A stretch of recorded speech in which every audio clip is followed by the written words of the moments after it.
Vas-y, c'est parti. Faites ce que vous avez à faire. Et moi, des fois, je vous pose quelques petites questions. Voilà. J'ai 16 minutes. Donc, tu vois, ça fait pas énormément. Donc là, voilà, on est où? Là, on est à Nuard. On est à Auvergne, bâtiment Auvergne. Donc, avec le groupe Double Philo, c'est un duo. Donc, il y a Matt Clay et Mario Capo. Donc, c'est du rap latino, c'est le même esprit que tout le rap, mais il y a plusieurs nuances. Donc, c'est un peu raga, tu vois. Donc, ils développent ça. Et puis ça donne quelque chose de pas mal. Mais bon, ils peuvent parler mieux que moi. On est dans quelle ville là?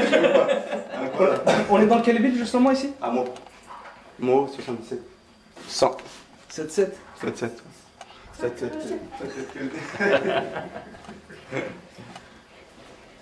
Donc toi, ton blaze, si j'ai bien compris?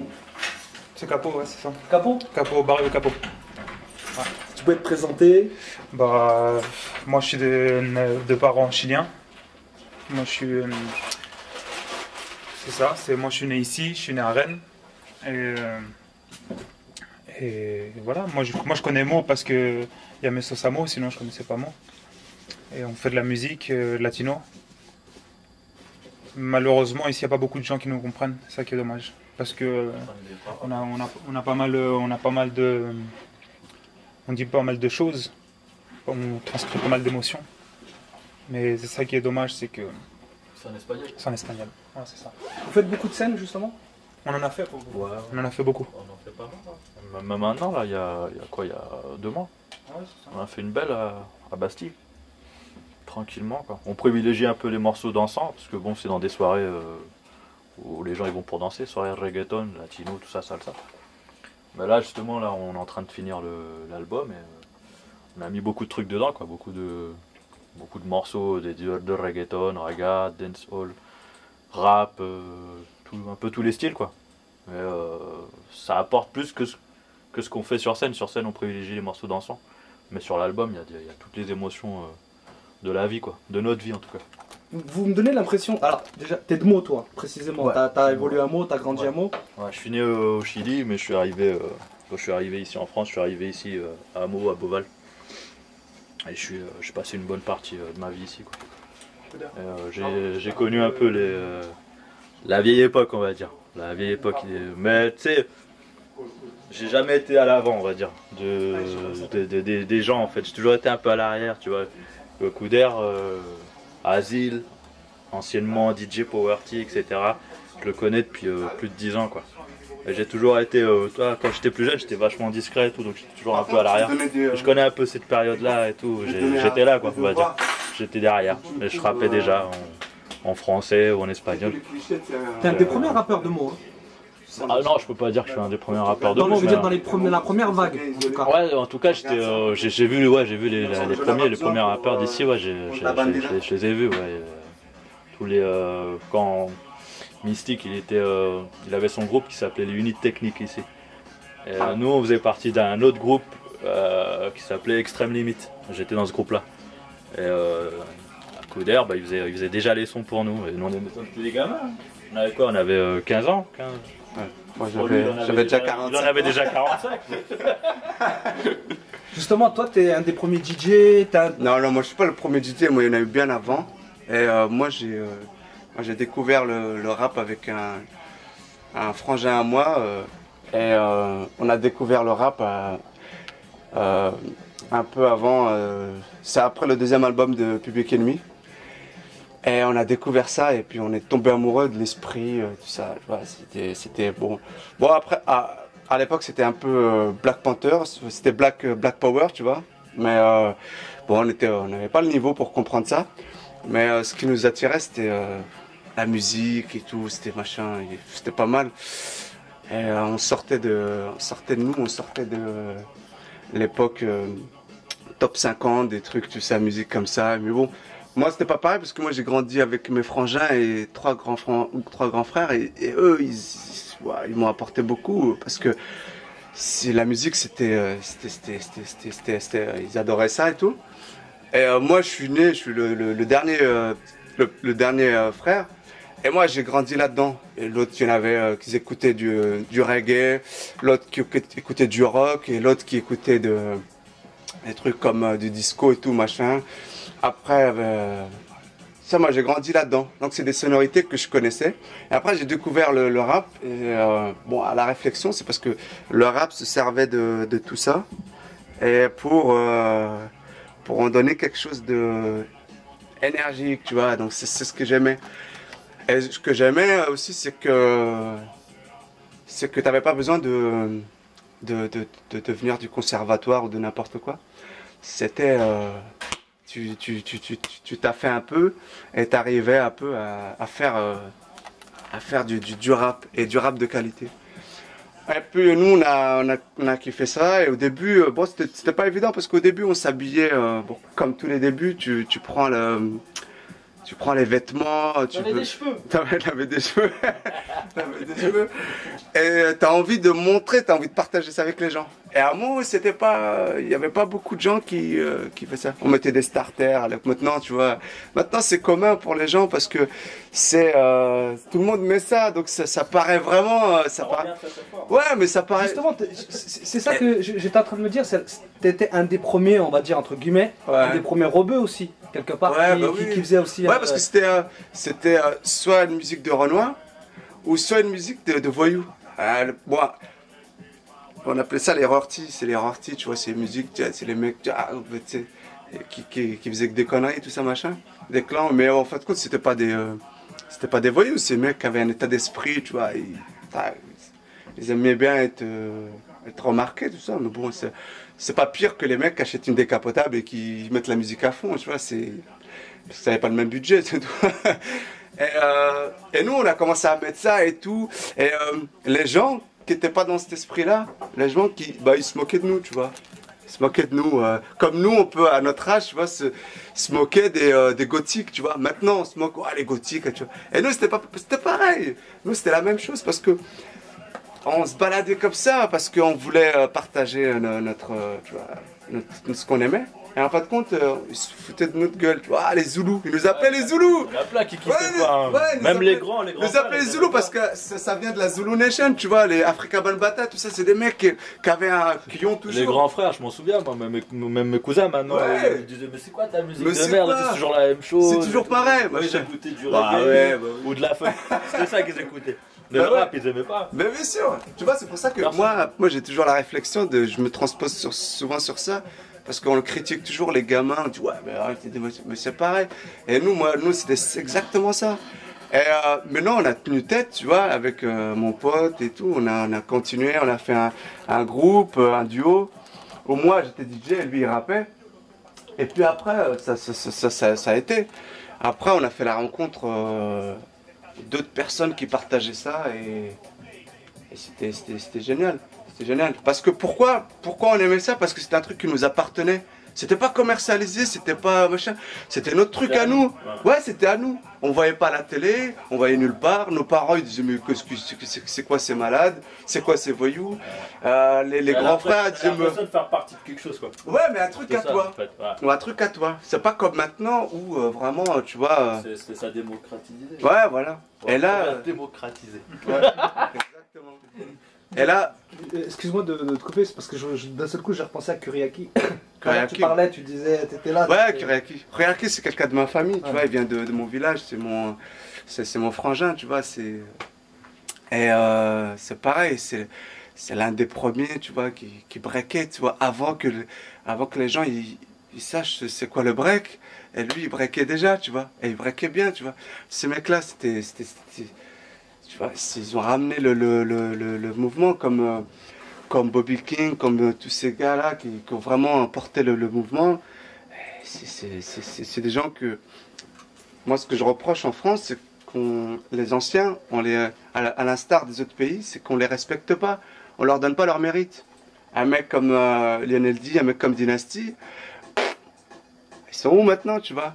Par contre, tu vas aux États-Unis, les anciens, tu sais quoi, ils sont là, ils sont respectés, machin. Tu vas me dire, on les respecte, mais en France, si tu vends pas, si t'es pas connu, si t'es pas vu, bah, t'es pas respecté. Moi, c'est ce que je trouve dommage. Alors que Alors qu'un mouvement, il est porté par tous les individus, et pas par celui qui est le plus médiatisé ou qui est machin, tout ça. C'est ça que je reproche. Et tous ces anciens qui ont fait que Mo... bon, maintenant, Kuriaki, donc lui, il a une vie de famille normale et tout machin, mais cette partie de sa vie, elle lui appartient. Et elle nous appartient aussi parce qu'il nous a fait partager ça. Donc, et ça a évolué de plus. Ça a évolué. Lui, je suis sûr que lui, quand il breakait, il y avait des petits gamins qui le regardaient et qui leur a donné envie de faire ça. Et qui a donné en finalité des champions. Là, des champions, Milos, tu vois, tous ces mecs-là qui dansaient, tu vois, et ça a donné des champions, ce qu'on appelle les fantastiques, et d'autres groupes qui sont de mots et qui vont dans les autres villes et qui lâchent tout le monde et qui sont respectés. C'est vrai que il n'y a pas que les grandes stars, tu vois, mais les Fantastic Armada, ils sont connus mondialement. Tu vois, le net, ainsi de suite, tu vois, ils sont connus. Et voilà, le mouvement, il grandit comme ça, avec tous ces individus. Exact. Alors, vous me donnez l'impression comme ça aussi, dans votre manière d'être quand même spécialement discret, j'allais dire aussi. C'est-à-dire pas forcément exubérant, voilà, je vais montrer tout de suite qui je suis.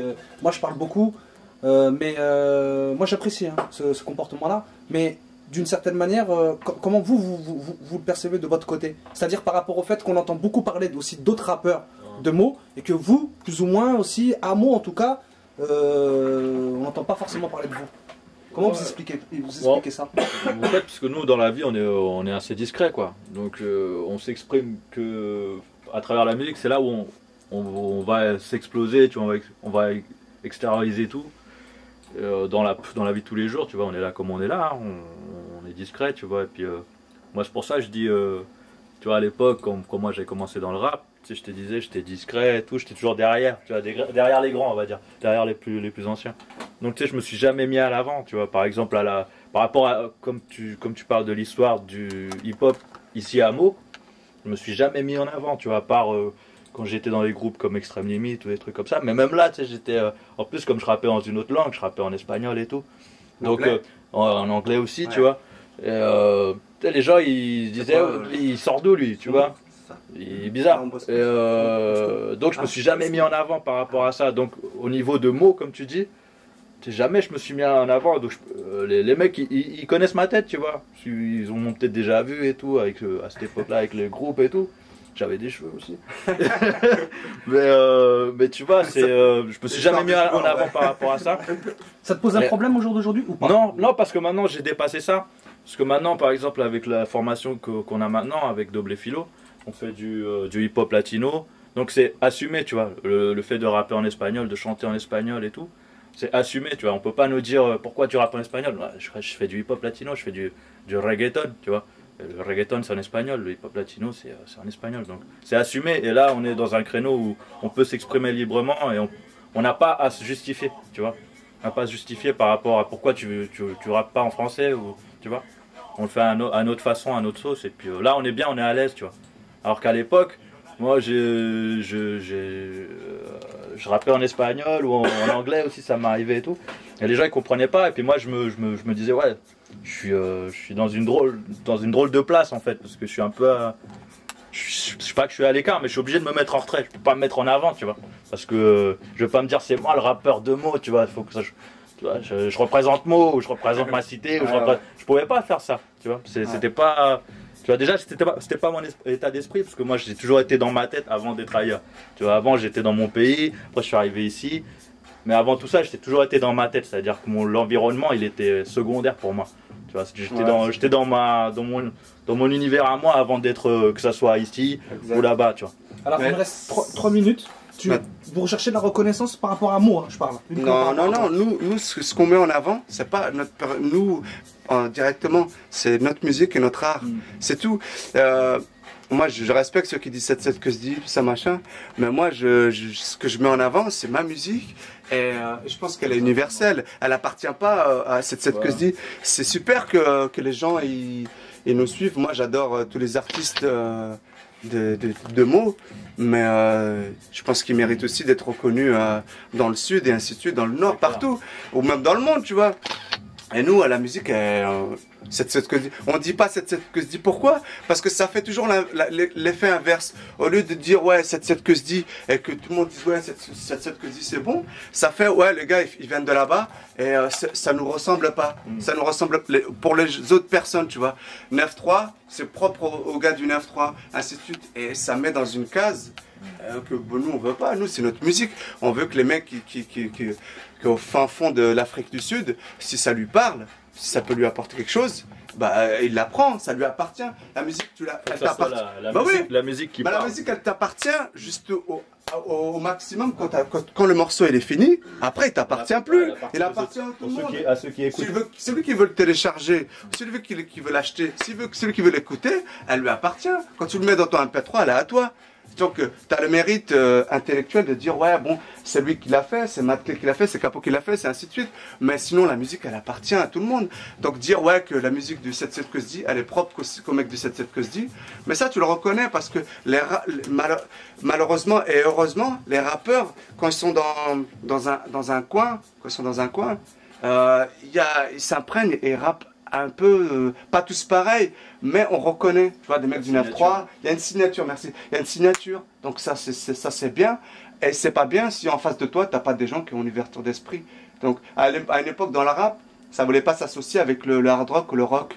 Il a fallu que Run DMC fasse un morceau avec Aerosmith et Public Enemy, et puis surtout que Public Enemy fasse avec Anthrax. Pourquoi? Parce que Public Enemy était plus reconnu que Run DMC, tu vois. Et avant, on critiquait les mecs, on les disait, ouais, ils mettent des pantalons moule burn et ainsi de suite, tu vois. Moi, j'ai dit, mais c'est n'importe quoi. C'est n'importe quoi, la musique, elle appartient. Alors que le rock et le rap, c'est la même chose, les mecs ils revendiquent plein de trucs, ils revendiquent la même chose, la liberté, machin, être reconnu, ainsi de suite. Et ils reconnaissent aussi qu'il faut s'amuser. Dans les raps, t'as des mecs, ouais, machin, j'étais en boîte, ainsi de suite. Et dans le rock, t'as des slow Scorpion qui n'a pas serré sur les morceaux de Scorpion, ainsi de suite, tu vois. Ouais, toi, tu t'es fait serrer, c'est pas pareil. Donc tu vois, ça c'est exactement ça. Après, la musique, nous, on veut pas revendiquer ça. Et t'écoutes, oh, tu dis là, laisse tomber. Et je suis parti le seul truc que je voulais faire, c'est aller à un concert Peura. Et là où un concert Peura, t'as 100 personnes, là-bas, t'en as 10 000. Au bord de la plage, t'en as 10 000. Et quand le rappeur, il vient et fait, personne ne connaît ici, mais quand il fait, les gens... La plage elle brûle. Tu parles de quel pays là? C'est le Dakar, Sénégal. Mais la plage elle brûle. Et ça, les mecs, ce qu'on appelle les mecs de test, tu vois. Même si des fois je trouve c'est péjoratif, tu vois. Mais les mecs de test, rap français. T'écoutes quoi? Du rap français? Rap américain, rap français, machin. Putain, ça veut dire quoi? Ça veut dire quoi? Rap latino, rap machin. Ouais, ils connaissent pas. Mystique, il sait très bien. Il a rappé en Pologne.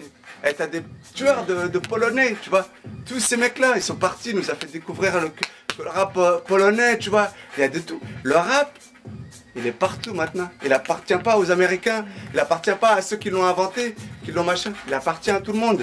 Demain, il y a un gamin, même les enfants des machins, les enfants des PDG, machin, les enfants de ceux qui combattent le Peura. Ils vont faire du Peura. Ils vont aimer ça. La danse hip-hop. La danse hip-hop, tout le monde l'aime. C'est ce que tu disais tout à l'heure quand tu parlais de démocratie, de démocratiser, finalement ça s'est diffusé dans lui, là, parce que moi c'est un mot. C'est lui la démocratie. Justement, le mot inverse de la démocratie, c'est la dictature. Et les radios à fond de la dictature, finalement, c'est un peu ça qu'on dit. Il faut du commerce, il faut du business, Bon, maintenant avec Internet, c'est plus aussi, tu vois, on a plus le choix, tu vois, parce que tu peux découvrir les trucs par rapport à Internet. Il y en a qui là se battent là? Non mais franchement excusez-moi. Ah, c'est un accessoire, C'est un accessoire pour faire un film. Il y en a qui mettent ça, les basketteurs ils mettent ça. C'est du 54.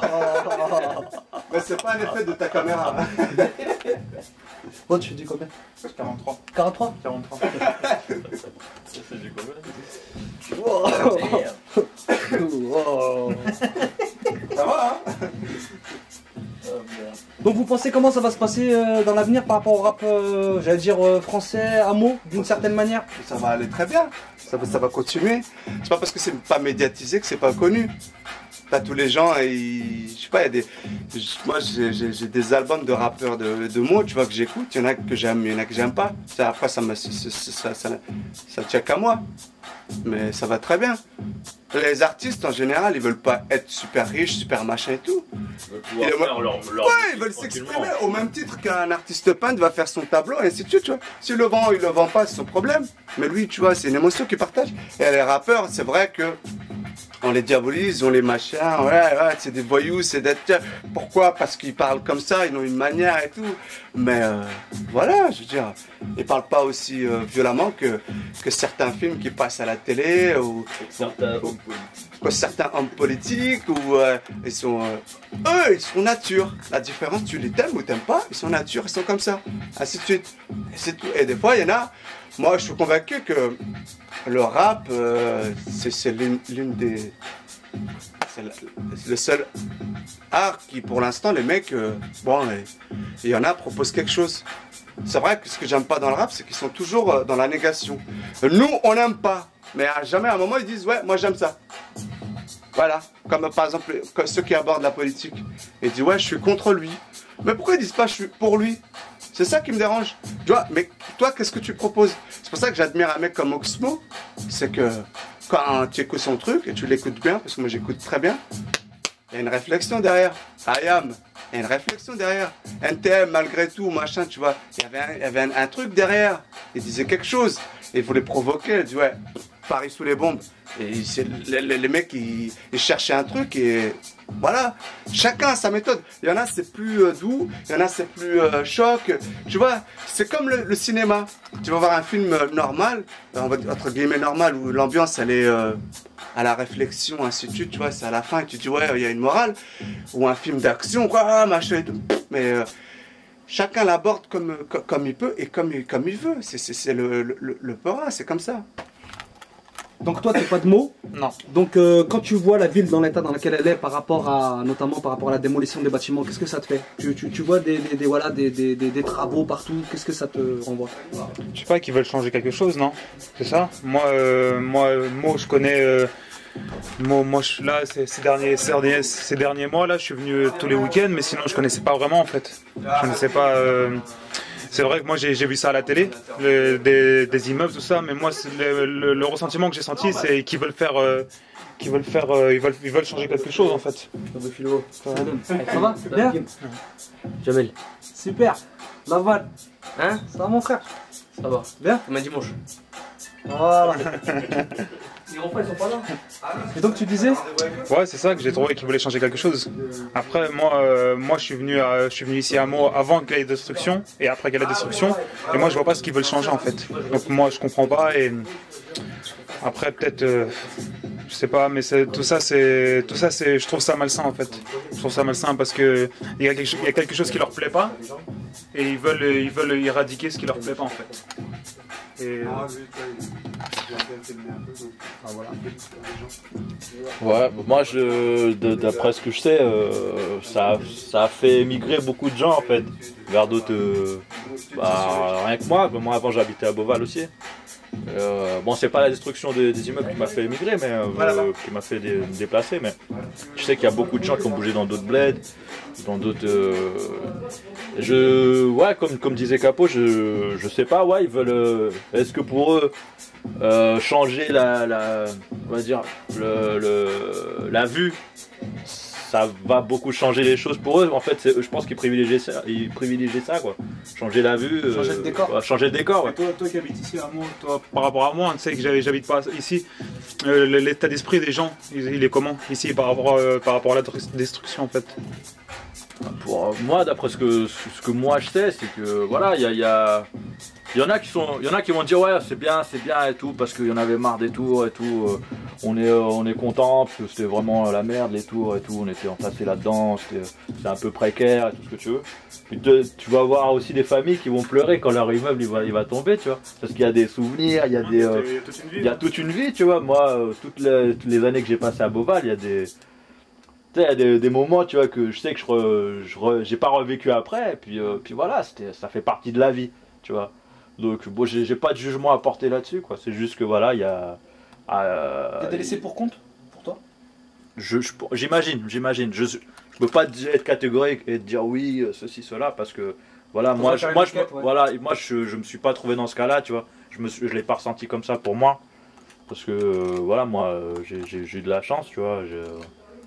Je me suis pas ressenti, tu vois, laissé pour compte comme ça. Mais je pense qu'il y en a qui ont dû avoir ressenti ça comme ça.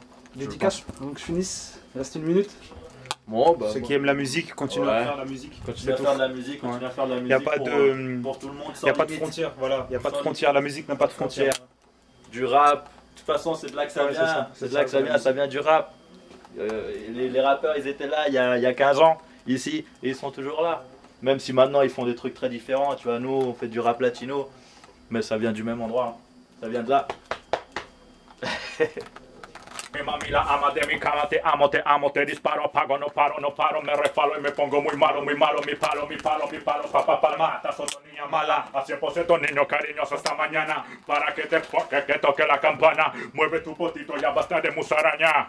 Siendo sordo, siendo mudo, siendo ciego, no me encierro, no me escondo en los ceros, sacudiendo los flojeros. Barrio Capo Cercera, bien duro mi letra, con el filo, latino hey, latín plaga, me voy para allá. Empezando lo que tendrá, candela, brincando lo que puedo más. A lo que voy yo, que pido más, tema pesado, cantando pa' mi gente y que suena en todos lados. América Latina.